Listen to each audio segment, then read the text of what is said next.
Зорж бүргийн хос хоёр гэж хэмбэ? Хос хоёр багш мэрэгжилтэй, гэхдээ тэр мэрэгжлээр ажиллаагүй. 1990-ад оны их үе буюу Картын маргааны үед их сургуулаа төгссөн оюутан шууд ажилд ороход хүндээ. Тиймээс хос хоёр үеийн залуусынхаа адил ганцгийн наманаас ажлын гараа эхэлсэн. Түүнд ажиллаж үзээгүй салбар өгөө. Түүхийд үүргийн худалдаа, шатхууны бизнес, тээврийн компани гэд хаана боломж байна тэнд хос хоёр байсан юм а. Гэхдээ Сүхбаатарын унган хүүхдээ алсын зорилго нь төрлөх нутгаа хөгжүүлэх.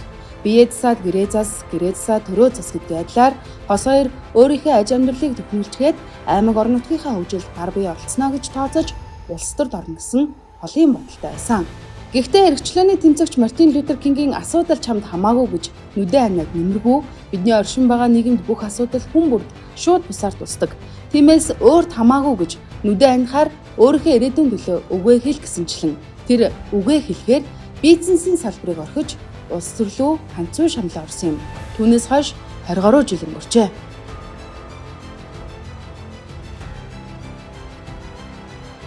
Хувийн бизнестэй салбартаа хөлөө олсон 33 настай хос хоёр яагаад гинт улс төрийн нам тэр дундаа ардчлалыг сонгов гэдэг сонирхолтой. Тухайн үед Сүхбаатар аймагт Монгол Ардын нам илүүрхэж байжээ. Шүүмжлэлтэй олон асуудал нүдэн дээр нь өрнөж байхад хос хоёр тойргийн гаднаас ундууцж суухш тоглолтын талбайд нь гарыг санаачлагтай хэсэгт нь өөрөө орё гэж шийдснээс энэ бүхэн эхлэлтэй. 2004 онд ардчилсан нам дийсэж 2005 онд намынхаа дэд даргаар сонгогдож 2008 онд ардчилсан нам ялалт байгуулж Сүхбаатар аймгийн засаг цэнхэрсэн нь түүнтэй салшгүй холбоотой.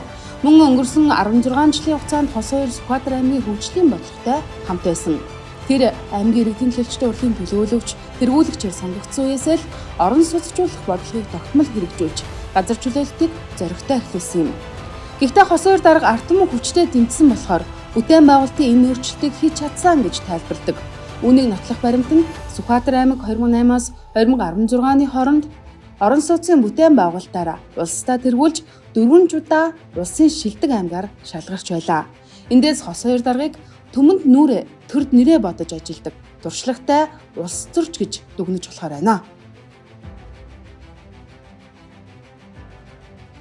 Сайхан ирээдүй сайхан мөрөөдлөөс эхэлнэ гэдэгчлэн хос хоёр мөрөөдөх туртай. 2006 онд орон нутгийн телевиз ахлан байгуулж өнөөх BBC телевиз нь Сүхбаатар аймгийн мэдээллийн гол сувг болж чаджээ. Гэхдээ ажил хийвэл дуустал, давс хийвэл уустал гэх зарчмыг баримталж санаачилж эхлүүлсэн бүтээсэн ажил түүнд олон бий. Мөн биелээгүй мөрөөдөлж байна гэжээ. Тэр нь Сүхбаатарынхаа хүүхэд залуус зориулсан орчин үеийн кино театр эхлүүлээд амжаагүй энэ ажлаа хос хоёр дарга удахгүй заавал биелүүлнэ гэж ярьлаа. Нутгаа гэсэн сэтгэлтэй бизнесийн залуустай хамтарч Сүхбаатар аймагтаа үзүүрийн танхимтай, багчууд тоглох талбайтай, залуучууд уулзаж ярилцах хэсэгтэй орчин үеийн кино театрыг тэдэнд зориулж барина. Тэр мөн эдийн засаг, нийгэм соёлын арга хэмжээг санаачлагчдын нэг нь юм. Сүхбаатар аймгийн өнөөгийн хөгжил томоохон түлхэц болсон. Гадаад дотоодын хөрөнгө оруулалтуудыг татсан анхны хөрөнгө оруулалт хөгжлийн чуулган, соёл урлагийн хөгжилд өөрчлөлт авчирсан Сүхбаатар аймгийн соёл урлагийн өдрөө зэрэг орон даяар алдаршсан арга хэмжээг тэр манлайлан ажиллаж амжилттай зохион байгуулсан юм а. Хос хоёр дарга улс төрчөөс гадна урлаг спортын олон сонгуульт ажилтай. Тэр Сүхбаатар аймгийн волейбол, хоккей холбооны тэргүүнээр ажилладаг. Холбооны тамирчдынх нь бүс улсын аврагт үзүүлэх амжилт нь жил бүр агсаар байна. Зөвхөн өөрийн тэргүүлдэг холбоотоос гадна сагсан бөмбөг, фитнес, бодибилдингийн олон төрлүүдийг хөгжүүлэхээр дэмжин ажилладаг гэж баруун уртын залуус ам сайтай. Сүхбаатар аймгийн төв 15 жилийн өмнө 5 км хүрэхгүй засмал замтай. Явган хүн алхах стандартын замч байдаггүй байжээ. Одоо харин аймгийн төв нь 5 торгоос бүрдсэн 70 км сүлжсэн засмал замтай. Аслагдсан гэр хороолооч засмал замаар холбожээ.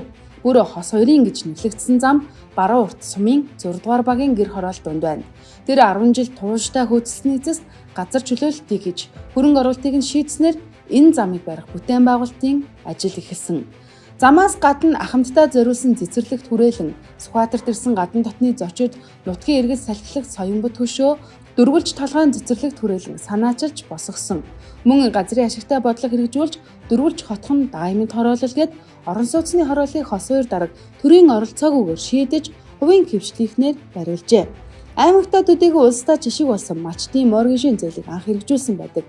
Эндээс Сүхбаатар аймгийн сумдад амьдардаг малчид сумынхаа төвд дохилог орон сууцад амьдрах эхлэл тавигдсан юм а.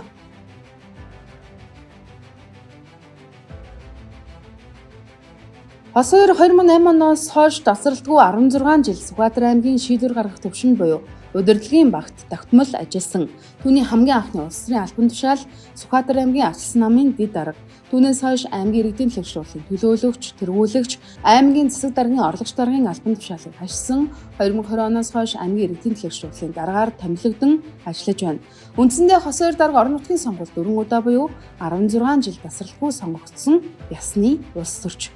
Тиймдээ ч хос хоёр 2013 онд улсын хурлаас төсвийн тухай хуулийг шинчилж орон нутгийн хөгжлийн сангийн мөнгийг тухайн аймаг нь өөрөө захиран зарцуулах хэрэгтэй болсныг соргогоор ашиглаж аймаг сумдынхаа ерөнхий төлөвийг санаачлан гаргаж дэд бүтцийн асуудлаа шийдэхэд толгойлон оролцсон юм а.